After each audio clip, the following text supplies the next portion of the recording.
It's an understatement to say that the pandemic has caused quite a lot of problems around the world. The financial climate has severely impacted a lot of different sectors, and football is one of those. As things stand, fans are still not allowed inside stadiums, which means that clubs can no longer rely on a crucial source of income. Every match day, teams continue to lose millions in potential income, so it's very understandable to see club owners hold on tightly to their purses.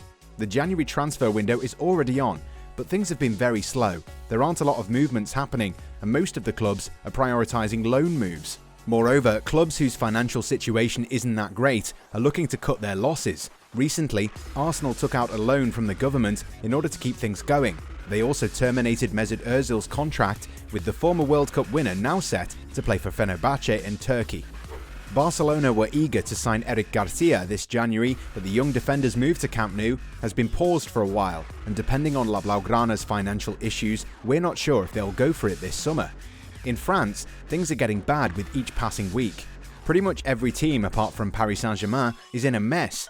French football had always looked wistfully at the likes of England, Spain and Germany, whose top-tier leagues offer clubs a lot of financial comfort. This is why you'd never see the best players stay at Ligue 1 for long. Clubs in France simply didn't have the money to hold on to their best players. Quite recently, Moussa Dembélé joined Atletico Madrid on loan with an option to buy from Olympique Lyonnais. However, there was a glimmer of hope for French teams once Spanish broadcaster Mediapro came with a lucrative deal that would make the league a more attractive proposition. Sadly though, it was to be a false dawn. French football faces a moment of reckoning after Ligue 1's huge deal with Mediapro collapsed. French football clubs were hoping to see the deal revitalise the league, with Mediapro promising €814 million a year, while also receiving €330 million from beIN Sports. The deal was the second largest TV deal in Europe, but as it turned out, it was nothing but a mirage, which has now put French football on the brink of financial ruin. But it wasn't as if there was a told you so moment there. When the rights were first sold in 2018, critics did show their concerns over the ability of Mediapro to be able to follow through in the long run. A few years ago, a similar deal with Serie A collapsed because Mediapro was unable to offer sufficient financial guarantees. Gaetano Michiche, the president of Serie A at the time, revealed that they were not very assured by Mediapro and that their assurances were unacceptable. But Ligue 1, mostly considered as an afterthought in the Europe's Big Five discourse, was so desperate to land the deal that a lot of red flags were simply ignored. OGC Nice CEO Bob Ratcliffe earlier in 2020 pointed out that unlike the Italians, the LFP did not seek out guarantees. Ratcliffe believes that the authorities could have done much better and been more active, keeping in mind the recent history of Mediapro. So once the deal collapsed, it became clear that LFP had pretty much consigned most of the teams in Ligue 1 to a torrid financial catastrophe. In all honesty, the deal was too good to be true. Canal+, who are likely to take over Mediapro's deal for a far less amount, always believed that their rivals had overpaid. For Mediapro, the deal did not make any sense at all. In order to turn a profit from their investment, Mediapro's subscription channel Téléfoot had to boast more than 4 million subscribers. It was clear that LFP was completely ignoring the issues Mediapro was besieged by in a post-pandemic economy. The media conglomerate's position was weakened further when their credit rating was downgraded. Even though they were able to pay the first €172 million installment in August, LFP must have thought that they were pretty much in the clear. But in October, Mediapro asked to defer the second installment, with the company looking to renegotiate the deal. However, in order to understand the circumstances dictating the nature of this collapse, you can look at how the 2019-20 Ligue 1 campaign was cancelled, rather than assessing other options. French clubs were motivated to protect the Mediapro deal and therefore decided to end the season prematurely. As things stand, Mediapro has agreed to pay €100 million of the outstanding €324.8 million owed to LFP. Out of the €3.25 billion they were expected to pay over 4 years, Mediapro have barely paid 10% of the figure. So what happens now? Canal+ is negotiating a deal with LFP, but don't expect them to pay anywhere near what Mediapro was going to pay.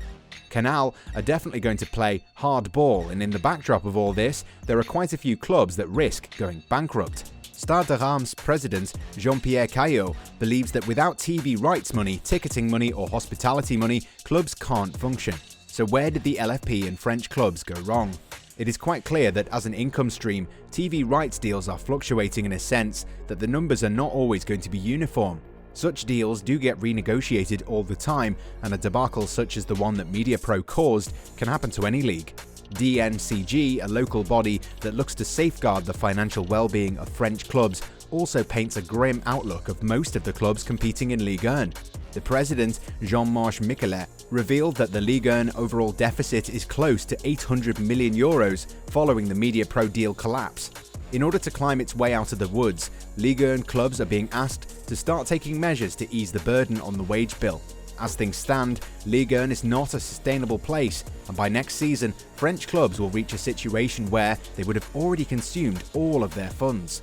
So, where have these French clubs been going wrong? To begin with, some clubs in Ligue 1 have more than 50 professionals under contract, and it doesn't make any sense. Not only that, French clubs were becoming far too reliant on broadcast money in order to put themselves in a position to compete with the other top 4 leagues in Europe. However, the commercial and marketing aspect of all this was ignored, and there was never a willingness from clubs to work on a brand that aims to create fans, rather than sustaining the existing ones. Unlike teams from the Premier League, most of the Ligue 1 clubs don't seem to operate at a global level, which is why they've always been reliant on inconsistent revenue streams such as broadcast and player sales. Player sales, just like TV rights deals, are never a sure-shot formula of making things work. A club might be able to sell a few players for 100 million euros in one summer transfer window, but what is the guarantee that it would be able to do the same thing next summer? That's exactly what's happening at Lille. They've been in a poor financial state for a long time, but were able to stay afloat only because they were able to consistently produce and sell players for crazy profit margins. However, the club's financial situation worsened, and they were eventually bought by an American consortium for way less than their true market value. The club is also willing to sell its best players at a bargain, and if a team like Lille that regularly plays in Europe is forced to go down that road, what would you say about the likes of Montpellier, Metz, Nancy-Lorraine, and others who barely get by? Relying on these two income streams can take a club to the brink of financial catastrophe, and this is what we're looking at in France. Ligue 1 clubs never had a plan B to begin with, and on top of that, LFP's inability to conduct their due diligence on Mediapro has further put question marks over the long-term viability of the league. In the coming months, there's a strong likelihood that a lot of Ligue 1 clubs will be in immense debt. Throw in UEFA's financial fair play rules, and you have a potential investor or a group of those thinking twice before they even consider buying a team from France. And in the odd case where a potential investor does come in to rescue a team, do you think it would be a permanent solution? The league in general doesn't really get a lot of global mileage. Had it not been for PSG, Ligue 1 would never have gotten close to earning good money from a TV rights deal. But at the end of the day, it was a poor bit of planning from the club's side for beefing up their squads, both the first team and the reserves, without looking at things logically and not thinking about the consequences of their recruiting habits if things went south.